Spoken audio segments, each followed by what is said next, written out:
16वीं सदी में यहाँ पे जो फ्रांस का किंग था वो राज करता था, सबसे अमीर बंदा था ऑब्वियसली, लेकिन अब वो इस दुनिया में नहीं रहा। लेकिन बात मैंने यहाँ ये करनी है कि आपकी ज़िंदगी में चैन क्यों नहीं है, सुकून क्यों नहीं है, मज़ा क्यों नहीं कर रहे, इंजॉय क्यों नहीं कर रहे। उसकी मेन एक पीछे वजह है कि आप ज़िंदगी में अभी तक जिस लेवल पे पहुँचे हो, मेहनत करके पहुँचे हो, लेकिन अभी भी यार दिहाड़ियाँ लगा रहे हो, वो जॉब कर रहे हो, फाइनेंशियल फ्रीडम नहीं है आपके पास। तो फाइनेंशियल फ्रीडम क्या होती है, सिंपल टर्म्स में मैं एक्सप्लेन करता हूँ।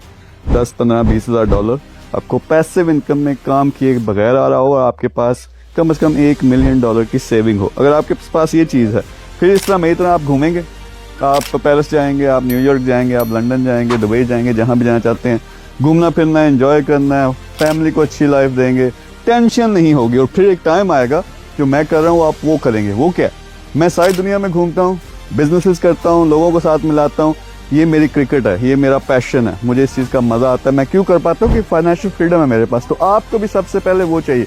मिलती कैसे यार, अगर तो ज़ीरो पे हो ना, वो 5-10 साल की मेहनत के अलावा कोई चांस नहीं है कि एक लेवल पे पहुंचो। लेकिन वो लोग जो 15-20 साल लगा के, खास तौर पे ओवरसीज के लेवल पे आगे, डॉक्टर हैं, इंजीनियर हैं, कोई अपना बिजनेस कर रहे हैं, इन लोगों के लिए बहुत आसान होता है। और यहाँ पे सीक्रेट क्या है, स्मार्ट इन्वेस्टमेंट्स। ऐसे बिजनेसेस में आपने पैसा लगाना है जहाँ से आपको मंथली रिटर्न भी अच्छा मिले और आपका पैसा मल्टीप्लाई भी हो।